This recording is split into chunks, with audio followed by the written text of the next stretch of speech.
ಶಾಲೆಗಳಲ್ಲಿ ಪಠ್ಯ ಶಿಕ್ಷಣದ ಜೊತೆಗೆ ನೈತಿಕ ಮೌಲ್ಯದ ಶಿಕ್ಷಣವನ್ನು ಅಗತ್ಯವಾಗಿ ಕಲಿಸಿ ಮಕ್ಕಳಲ್ಲಿ ಸಂಸ್ಕಾರ ಮೂಡಿಸಬೇಕು.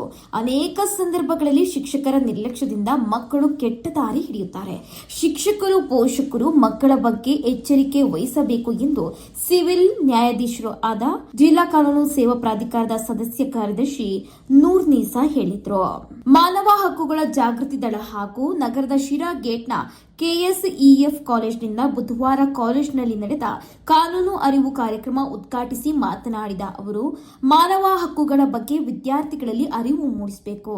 ಲಿಂಗ ತಾರತಮ್ಯ, ಜಾತಿ ಭೇದ, ಆಸ್ತಿ ಅಂತಸ್ತು, ಅಭಿಪ್ರಾಯದ ಹಕ್ಕು ಎಲ್ಲರಿಗೂ ಸಮಾನವಾಗಿರುತ್ತದೆ. ಬೇರೆಯವರ ಹಕ್ಕನ್ನು ಕಸಿಯುವ ಹಕ್ಕು ಯಾರಿಗೂ ಇರುವುದಿಲ್ಲ.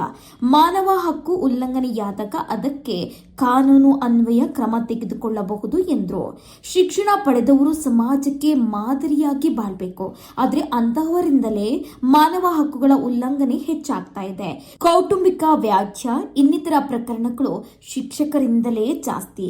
ಯಾವುದೇ ಉನ್ನತ ಪದವಿ ಪಡೆದಿದ್ರು, ಉನ್ನತ ಅಧಿಕಾರಿಯಾಗಿದ್ರು, ಸಂಸ್ಕಾರ ನೈತಿಕತೆ ಇಲ್ದಿದ್ರೆ ಅಂತಹವರಿಗೆ ಸಮಾಜದಲ್ಲಿ ಗೌರವ ಸಿಗುವುದಿಲ್ಲ ಹಾಗೂ ಅಂತಹವರಿಂದಲೇ ಹಕ್ಕುಗಳ ಉಲ್ಲಂಘನೆಯಾಗುವ ಅಪಾಯವಿದೆ. ನಮ್ಮ ಶಿಕ್ಷಣ ಪದ್ಧತಿಯಲ್ಲಿ ನೈತಿಕ ಶಿಕ್ಷಣಕ್ಕೆ ಒತ್ತು ಕೊಡಬೇಕಾಗುತ್ತೆ ಅಂತ ತಿಳಿಸಿದ್ರು. ಕಾಯಕವೇ ಕೈಲಾಸ, ವರ್ಕ್ ಇಸ್ ವರ್ಷಿಪ್. ಈ ಒಂದು ಮಾದರಿಯನ್ನು ಇಟ್ಕೊಂಡು ನಾವು ನಮ್ಮ ದೈನಂದಿನ ಕೆಲಸವನ್ನು ಮಾಡ್ಕೊಂಡು ಹೋದ್ರೆ ನಾವು ಈ ಸಮಾಜಕ್ಕೆ ಮತ್ತೆ ಮಾನವ ಹಕ್ಕುಗಳಿಗೆ ನಾವು ಮಾನ್ಯತೆ ಕೊಟ್ಟು ನಮ್ಮ ಜೀವನದಲ್ಲಿ ಮತ್ತೆ ನಮ್ಮ ಅಕ್ಕಪಕ್ಕದಲ್ಲಿ ಯಾರ್ಯಾರು ಜನರಿದ್ದಾರೆ, ಪ್ರಾಣಿಗಳು ಇದ್ದಾರೆ. ನೋಡಿ ಹೆಂಗೆ ಬಸವಣ್ಣವರ ಆ ಕಾಲದಲ್ಲಿ ಪ್ರಾಣಿಗಳಿಗೂ ಹಿಂಸೆ ಕೊಡ್ತಾ ಇರಲಿಲ್ಲ.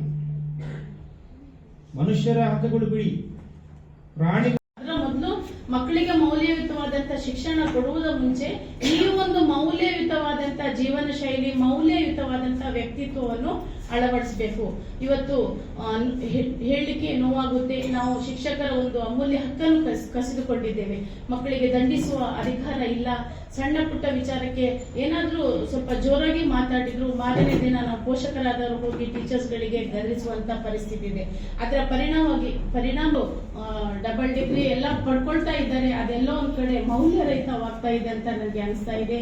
ಇವತ್ತು ನ್ಯಾಯಾಲಯಗಳಲ್ಲಿರುವಂತಹ ಕೌಟುಂಬಿಕ ಪ್ರಕರಣಗಳಿರ್ಬೋದು ಅಥವಾ ಇನ್ನಿತರ ವ್ಯಾಜ್ಯಗಳನ್ನು ಸಹ ಪರಿಗಣಿಸಿದಾಗ ಅಲ್ಲೆಲ್ಲೂ ಸಹ ಅನಕ್ಷರಸ್ಥ, ಅವಿದ್ಯಾವಂತ ಅಥವಾ ಹಳ್ಳಿಯ